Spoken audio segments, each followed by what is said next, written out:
दोस्तों स्वागत है आप सभी का हमारे इस वीडियो में। दोस्तों मैं गोविंद जायसवाल। दोस्तों ये जो वीडियो है ये कंप्यूटर फंडामेंटल का 4th वीडियो है और इसके पहले वाले वीडियो में हमने आपको बताया था जनरेशन ऑफ कंप्यूटर के बारे में, यूनिट ऑफ मेमोरी के बारे में, टाइप ऑफ मेमोरी के बारे में और इसको बहुत ही डीप में हमने आपको समझाया था।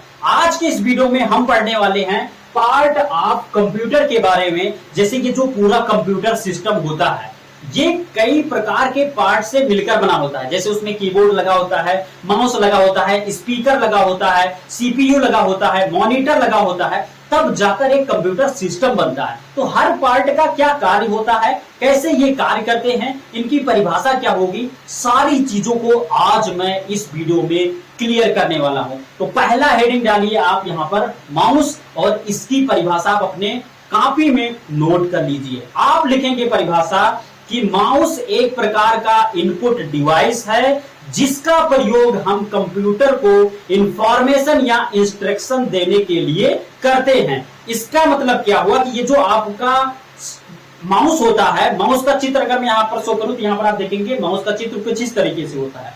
माउस में 2 बटन होते हैं, एक होता है लेफ्ट क्लिक, दूसरा होता है राइट क्लिक और दोनों बटन के बीच में एक रोलर लगा होता है। और अगर आप अपने माउस को उल्टा कर दे तो पुराना माउस जो बहुत पुराने समय का था उसमें एक बॉल लगा होता था, लेकिन अब बॉल नहीं लगा होता है, अब उसके नीचे एक बल्ब लगा होता है, सेंसर लगा होता है। अब इसका कैसे कार्य होता है इसको समझिए। जैसे आप मोबाइल फोन होता है, मोबाइल फोन में क्या करते हैं, अगर आपको कोई एप्लीकेशन जैसे व्हाट्सएप चलाना है तो व्हाट्सएप एप्लीकेशन पर आप टच करते हैं तो ओपन हो जाता है, लेकिन कंप्यूटर में टच करने का ऑप्शन नहीं होता है। अब तो लैपटॉप में जो है लैपटॉप में दिया जाने लगा है, लेकिन कंप्यूटर में टच करने का ऑप्शन नहीं होता। तो उसको टच तो करना है क्योंकि हमें एप्लीकेशन चलाना है तो टच तो करना पड़ेगा। तो इसके लिए माउस जो है, माउस का यूज किया जाता है। माउस क्या करता है, माउस को जब इधर उधर आप घुमाओगे तो उसके नीचे जो सेंसर लगा है उसके कारण आपके डेस्कटॉप पर एक एरो घूमेगा, तो उस एरो को आपको उस एप्लीकेशन पर ले जाना है जिसको आपको चलाना है। उसके बाद में आपको अपना लेफ्ट बटन प्रेस कर देना है, आपका वो एप्लीकेशन ओपन हो जाएगा। तो आपके लेफ्ट बटन का यूज क्या है, आपका लेफ्ट बटन किस तरीके से कार्य करता है, किसी भी फाइल या फोल्डर को ओपन करने के लिए। राइट क्लिक जब आप करेंगे तो आपको कई सारे फोल्डर मिल जाएंगे, कई सारे ऑप्शन मिल जाएंगे। जैसे आपको वॉलपेपर चेंज करना है, जैसे आपको अपने आइकन को के साइज को बड़ा करना है, ये सब सारे ऑप्शन वहां पर सेटिंग के मिल जाएंगे, तो वो आप करेंगे। बीच में जो आपका रोलर होता है, रोलर का यूज होता है जैसे बहुत सारे पेज है, जैसे कोई डॉक्यूमेंट आपने को ओपन किया तो रोलर को नीचे करेंगे, ऊपर करेंगे तो वो जो आपका पेज है वो धीरे धीरे ऊपर धीरे धीरे नीचे होगा। तो इसका यूज कुछ इस तरीके से होता है। ये आपका हो गया माउस। अब आप यहां पर अगला हेडिंग डालेंगे कीबोर्ड, और सबसे पहले तो आप अपना यहां पर कीबोर्ड की परिभाषा लिख लीजिए। आप लिखेंगे कि कीबोर्ड एक प्रकार का इनपुट डिवाइस होता है जिसका प्रयोग हम कंप्यूटर में कोई भी डाटा या डॉक्यूमेंट को टाइप करने का कार्य करते हैं, क्योंकि इसके अंदर विभिन्न प्रकार के कीज पाए जाते हैं। कहने का मतलब क्या है कि जो आपका कीबोर्ड होता है उसका चित्र यहां पर आप देखिए कुछ इस तरीके से होता है। कीबोर्ड में बहुत सारे बटन दिए गए होते हैं, कीज दिए गए होते हैं। फॉर एग्जांपल के लिए नंबर कीज साइड में दिया गया होता है, बीच में अल्फाबेटिकल कीज दिया गया होता है, नीचे स्पेस बटन दिया गया होता है, इंटर बटन दिया गया होता है, डेल बटन दिया गया होता है। ऐसे बहुत सारे कीज दिए गए होते हैं जिनकी सहायता से हम कंप्यूटर में कोई भी डॉक्यूमेंट या डाटा को टाइप कर सकते हैं, लिख सकते हैं और उसको वहां पर डाटा को लिखकर इंफॉर्मेशन या इंस्ट्रक्शन को हम दे सकते हैं। तो यही यूज होता है आपके इस कीबोर्ड का। तो ये आपका हो गया कीबोर्ड। अब जैसे कीबोर्ड में बहुत सारे बटन हैं, उनका क्या कार्य है, जैसे जैसे आपको आवश्यकता पड़ती जाएगी ऐसे ऐसे सारी बटन के बारे में मैं आपको बताता चलूंगा। तो यहां पर ये आपका हो गया कीबोर्ड। अब आप हेडिंग डालेंगे यहां पर स्कैनर। अब स्कैनर की सबसे पहले आप परिभाषा लिखिए। परिभाषा आप लिखेंगे कि यह एक प्रकार का इनपुट डिवाइस है, इसकी सहायता से हम किसी पेपर पर या कहीं पर छपे हुए डाटा या डॉक्यूमेंट को स्कैन करने का कार्य करते हैं। कहने का मतलब क्या है, जैसे मान लीजिए कि जैसे ये आपका मोबाइल फोन है, मोबाइल फोन का यूज आपने हो सकता है कभी किया हो, जैसे कोई कॉपी में कोई डाटा लिखा हुआ या कुछ लिखा गया होता है तो उसको क्या करते हैं आप स्कैन कर उसको पीडीएफ फाइल में कर लेते हैं। तो स्कैन करने का काम आप एप्लीकेशन से करते हैं, यहां पर वही आपका स्कैनर होता है। स्कैनर डाउनलोड करते हैं आप प्ले स्टोर से, और उसके बाद उस स्कैनर की सहायता से अपने कॉपी से जो भी डाटा है उसको, जो भी टेक्स्ट लिखा हुआ है उसको क्या कर लेते हैं, स्कैन कर लेते हैं, आपके मोबाइल फोन में वो आ जाता है। तो स्कैनर का कार्य होता है कोई भी कागज पर कुछ लिखा है तो उसको स्कैन कर लेना। तो ये आपका हो गया स्कैनर। स्कैनर के बारे में आपने जान लिया। अब इसके बाद में आप हेडिंग डालेंगे यहां पर BCR। अब BCR का फुल फॉर्म क्या होता है? BCR का फुल फॉर्म होता है बार कोड रीडर। अब बार कोड रीडर जो है, अगर बार कोड रीडर की बात ना कर हम मोबाइल फोन पर थोड़ी देर बात कर ले, तो बार कोड रीडर क्या होता है? जैसे आप पेट्रोल डलाने गए, पेट्रोल डलाया आपने, पैसे आपके जेब में नहीं है, तो आप कहते हैं गूगल पे कर दीजिए। तो वो क्या करते हैं, वो एक बार कोड देते हैं और उसी बार कोड को आप गूगल पे में क्या करते हैं, स्कैन करते हैं। वो बार कोड को आपका मोबाइल फोन रीड कर लेता है और उसमें आप पैसे को डाल देते हैं। तो वो क्या है, बार कोड रीडर है। तो ऐसे ही एक बार कोड रीडर होता है, कुछ इस तरीके से आप चित्र देख सकते हैं। इसकी सहायता से कोई भी बार कोड को रीड किया जाता है। तो यहाँ पर आप अगर लिखना चाहते हैं परिभाषा, तो आप लिख सकते हैं कि यह एक प्रकार का इनपुट डिवाइस है जिसकी सहायता से हम किसी भी बार कोड को रीड करने का कार्य करते हैं। और इसको हमने बहुत ही बारीकी से आपको समझा भी दिया। अब आप अपना अगला हेडिंग डालेंगे यहां पर लाइट पेन। अब लाइट पेन क्या होता है, सबसे पहले इसकी परिभाषा लिखिए। आप लिखेंगे लाइट पेन एक प्रकार का इनपुट डिवाइस है जिसकी सहायता से हम अपने कंप्यूटर के स्क्रीन पर कोई चीज लिखने का कार्य करते हैं या ड्राइंग बनाने का कार्य करते हैं।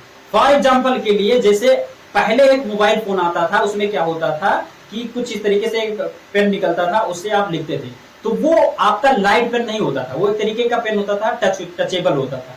लेकिन एक होता है लाइट पेन जो लाइट से चलता है। उसकी सहायता से आप क्या कर सकते हैं, आप अपने कंप्यूटर में, कंप्यूटर की स्क्रीन पर कुछ इस तरीके से कर कोई ड्राइंग बना सकते हैं या कोई भी इंफॉर्मेशन, या जैसे आप क्या करते हैं, माउस की सहायता से लेफ्ट क्लिक कर कोई भी एप्लीकेशन में इंटर करते हैं, उसकी सहायता से आप टच करेंगे, आप इंटर कर जाएंगे। तो लाइट पेन का होता है ये कुछ इस तरीके से यूज। अब आप यहां पर अगला हेडिंग डालेंगे जॉयस्टिक। अब इसके बारे में सबसे पहले अगर मैं बताना चाहूं, जॉयस्टिक जो होता है वो एक प्रकार का गेम खेलने का एक पार्ट होता है। जैसे आपका माउस होता है, ठीक इसी तरीके से आपका ये जॉयस्टिक होता है। चित्र यहाँ पर आप देख सकते हैं, कुछ इस तरीके से होता है। इसकी परिभाषा सबसे पहले आप लिखिएगा। आप लिखेंगे कि जॉयस्टिक एक प्रकार का इनपुट डिवाइस है।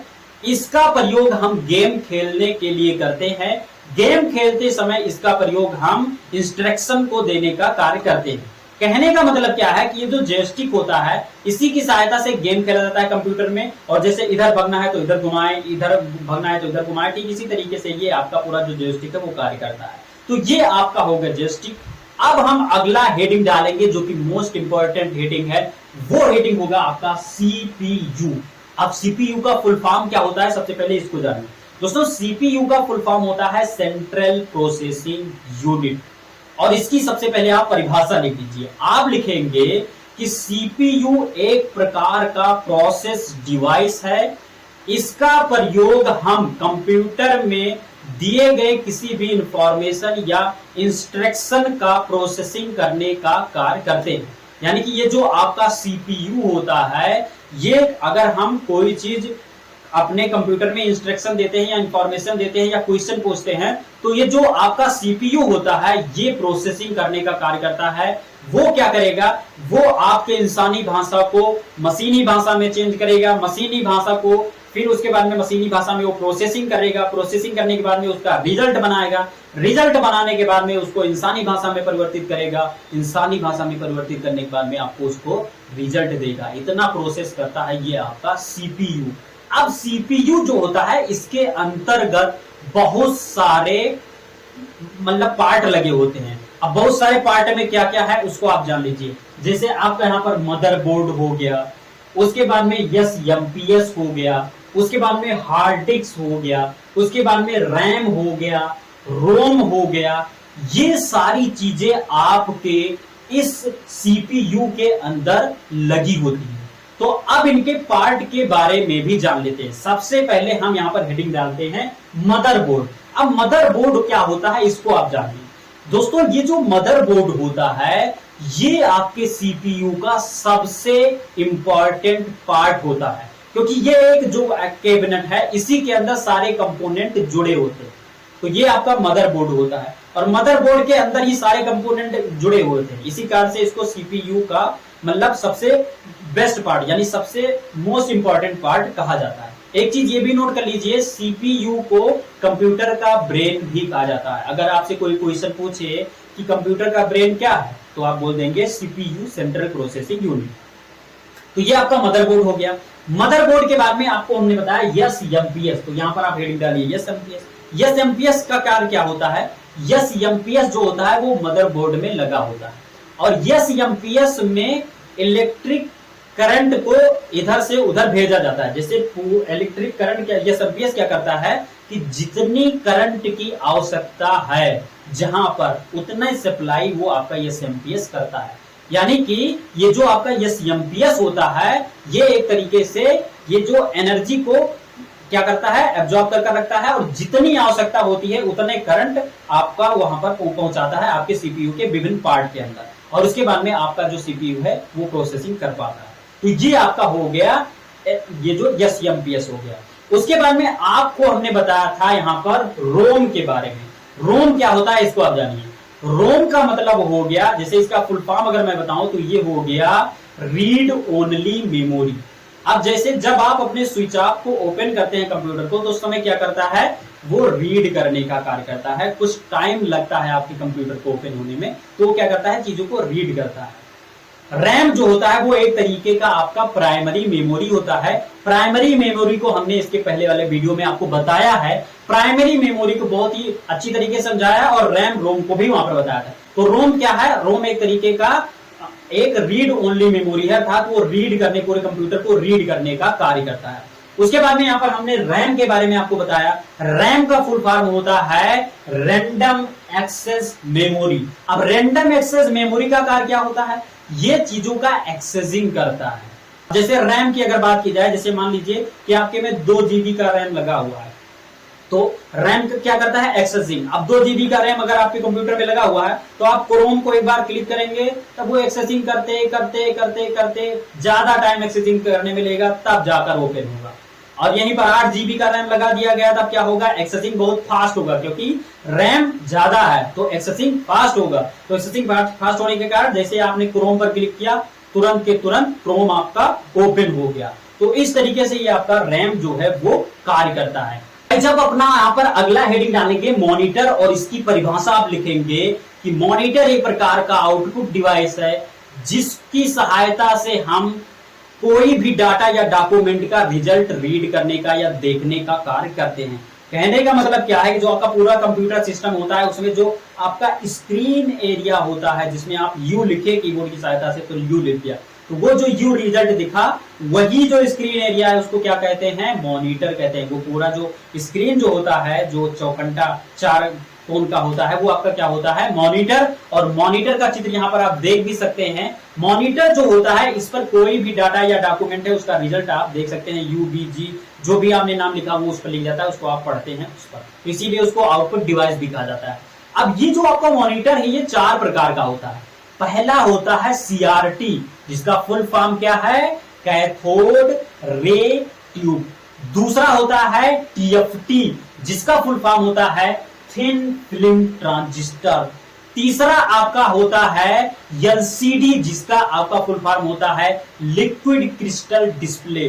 चौथा आपका होता है एलईडी, जिसका फुल फॉर्म होता है लाइट इमिटिंग डायोड।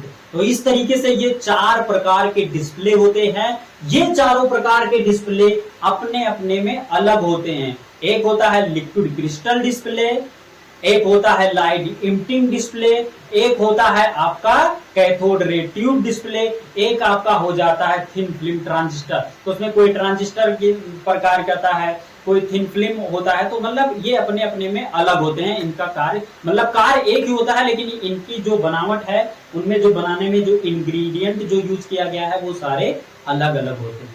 तो ये आपका हो गया मॉनिटर। अब आप अपना अगला हेडिंग डालेंगे प्रिंटर।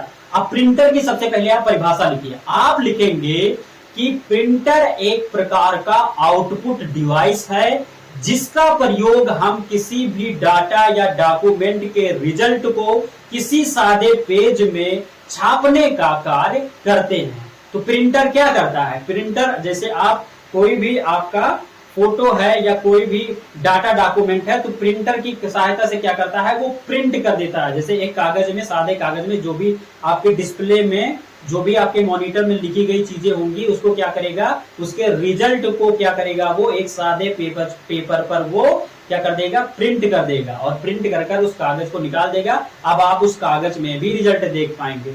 तो ये रिजल्ट को प्रिंट कर निकालता है, इसी कारण से इसको प्रिंटर कहा जाता है। प्रिंटर का चित्र यहाँ पर आप देख भी सकते हैं। इसके बाद में आप यहां पर अपना अगला हेडिंग डालेंगे स्पीकर। अब स्पीकर क्या होता है इसको आप समझिए दोस्तों। स्पीकर का सबसे पहले आप परिभाषा लिख लीजिए। आप लिखेंगे कि यह एक प्रकार का आउटपुट डिवाइस है जिसका प्रयोग हम कोई भी डाटा या डॉक्यूमेंट को सुनने का कार्य करते हैं, जिसकी सहायता से हम क्या करते हैं, कोई भी डाटा या डॉक्यूमेंट को सुनने का कार्य करते हैं। जैसे जो आपका डाटा है, अगर म्यूजिकल डाटा है तो उसको इस जो आपका स्पीकर है, स्पीकर की सहायता से सुना जाएगा। जैसे डाटा 3 तरीके के होते हैं जिसको मैं आगे पढ़ाऊंगा। पहला टेक्सटुअल, दूसरा आपका ग्राफिकल, तीसरा आपका म्यूजिकल हो जाएगा। तो म्यूजिकल डाटा जो होगा उसको सुनकर ही जाना जा सकता है। जैसे कोई फोन किया तो हेलो बोला, तो अगर आप बहरे हैं, आपका कान फ्यूज है तो आप सुन पाएंगे? नहीं सुन पाएंगे। आप उसकी बात को जान पाएंगे? नहीं जान पाएंगे। तो स्पीकर क्या करता है, स्पीकर आवाज निकालता है, अर्थात वो जो आपका म्यूजिकल डाटा है उसको आवाज के रूप में निकालता है, म्यूजिक के रूप में निकालता है और आप उसको सुनते हैं। इसी कारण से इसको आउटपुट डिवाइस कहा गया। तो ये आपका हो गया स्पीकर। अब आप यहां पर क्या करेंगे कि आप अगला हेडिंग डाल देंगे प्रोजेक्टर, जो कि आपका लास्ट हेडिंग होगा। इसमें आप सबसे पहले इसकी परिभाषा आप लिख लीजिए। आप लिखेंगे कि यह एक प्रकार का आउटपुट डिवाइस है जिसका प्रयोग हम किसी भी डाटा या डॉक्यूमेंट को बड़े पर्दे पर देखने के लिए करते हैं। कहने का मतलब क्या है, जो प्रोजेक्टर होता है, प्रोजेक्टर कुछ इस तरीके से होता है। प्रोजेक्टर की सहायता से हम क्या करते हैं, कोई भी डाटा या डॉक्यूमेंट को स्क्रीन पर ना देखकर किसी बड़े पर्दे पर देखते हैं, बड़े बड़े अक्षरों में देखते हैं। तो यही कार्य होता है आपके इस प्रोजेक्टर का। प्रोजेक्टर का चित्र भी यहाँ पर आपको शो हो रहा होगा। अब इसमें बहुत सारे आपके पार्ट हैं। अगर पार्ट की बात किया जाए कंप्यूटर के तो बहुत ही सारे पार्ट हैं। जो भी इंपॉर्टेंट आपके थे, जो इंपॉर्टेंट पार्ट थे, जो ऑफिस में, जो फैक्ट्रियों में यूज किए जाने वाली चीजें थी ज्यादातर, उनके बारे में हमने आपको यहाँ पर बता दिया। आई होप कि ये वीडियो आप सभी को अच्छी लगी होगी। अगर वीडियो अच्छी लगी तो वीडियो को लाइक कीजिए। मिलेंगे किसी नई वीडियो में, तब तक के लिए जय हिंद।